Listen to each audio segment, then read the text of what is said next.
this year.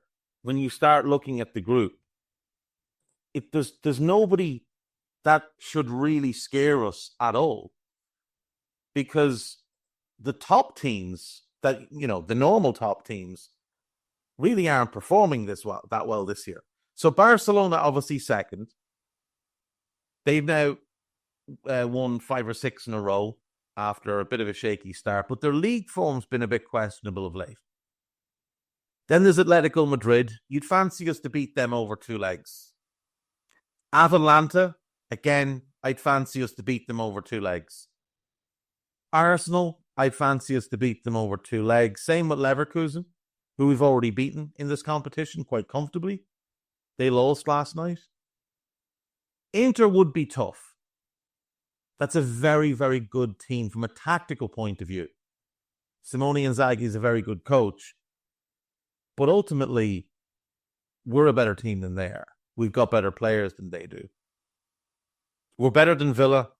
We're better than Brest. We're better than Monaco. We're better than Lille. Then you've got Bayern. They're still Bayern. They're a good team. They're not a great vintage Bayern team, but they are a good team with some very dangerous players. Dortmund, who've just sacked Nuri Sahin, they're average. Sacked Nuri Sahin after last night's defeat to Bologna. Juve, who love a draw, absolutely love a draw. So if you're not familiar with Juve this year, in the Champions League, they've played 7, won 3 and drawn 3 with 1 defeat. And then in Serie A this year, they're unbeaten. Through 21 games, they are unbeaten, but they've drawn 13 games.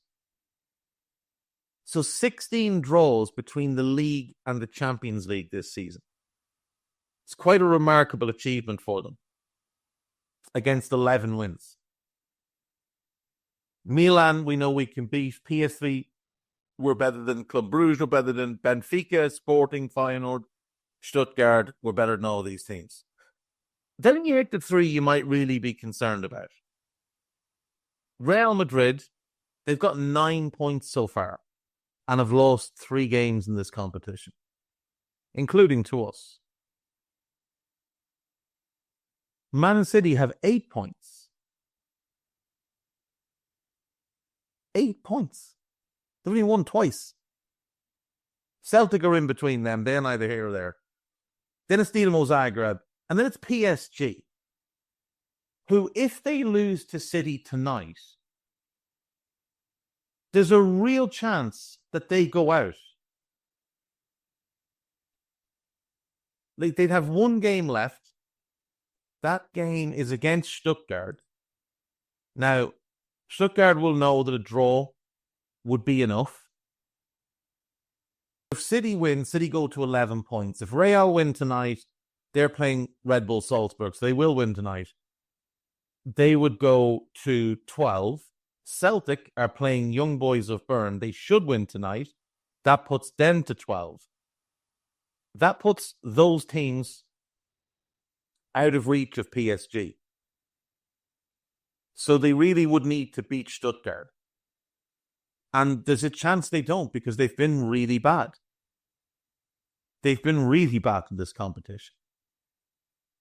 There's nobody there to really fear.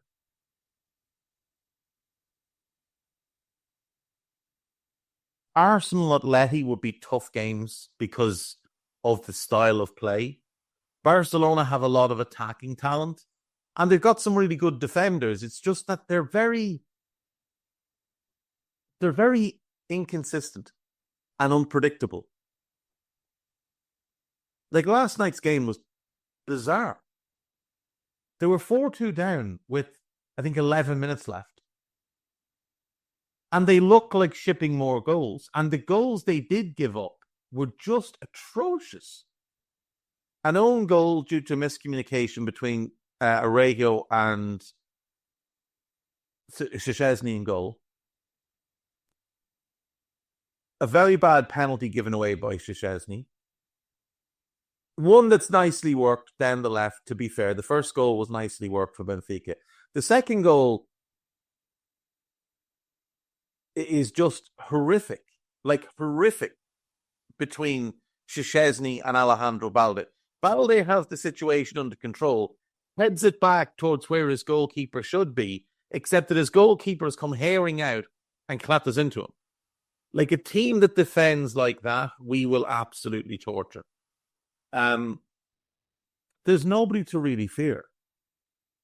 So there's 15 games in the competition this year, which means the PSV game will be the midpoint. That's the midpoint of the competition if we get to the final. And it would just be a really good marker to put down that, you know, we've gone perfectly through the group stage and we're the team to beat.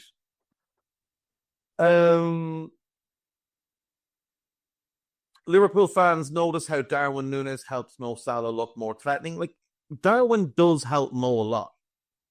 Now, he also does deflate Mo's assist numbers, but he does a lot of work for Mo, which is, you know, a very positive thing. And Mo clearly enjoys playing with Darwin. Virgil van Dijk has played down opposition praise. So at the weekend, Thomas Frank said we were the best team in England. And before last night's game, Bruno Genesio said we were the best team in the world.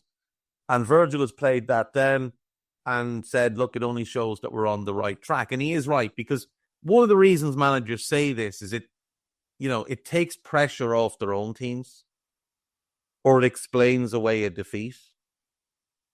So it's clever, but yeah, ultimately it doesn't mean a whole lot. Liverpool midfielder secures transfer away after 17 years with the club. Tom Hill has joined Harrogate Town on a permanent transfer after nearly 17 years. He's been on the books since under 6 level. One senior appearance in the 5-0 Carabao Cup defeat to Aston Villa when all the senior players were in Qatar. Yeah, good for him. Good for him. Hope he goes on, has a good career. Liverpool youngster scores 60 seconds into second start after 4-month injury is Callum Scanlon, scoring for Millwall on Tuesday night in a 2-2 draw against Cardiff. So good for him. Ben Doak looks set to stay at Middlesbrough despite recent bids. It's purely because the bids haven't been what we wanted them to be.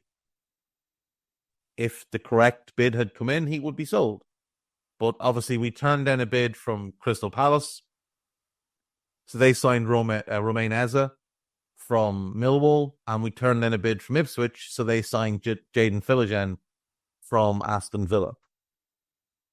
So, yeah, we'll just hang on to Doak, and hopefully he continues to perform well at Middlesbrough and his value continues to grow. What else? Let's see. There's a lot of praise for Harvey after last night's game, which is fair. Came on, made a good impact.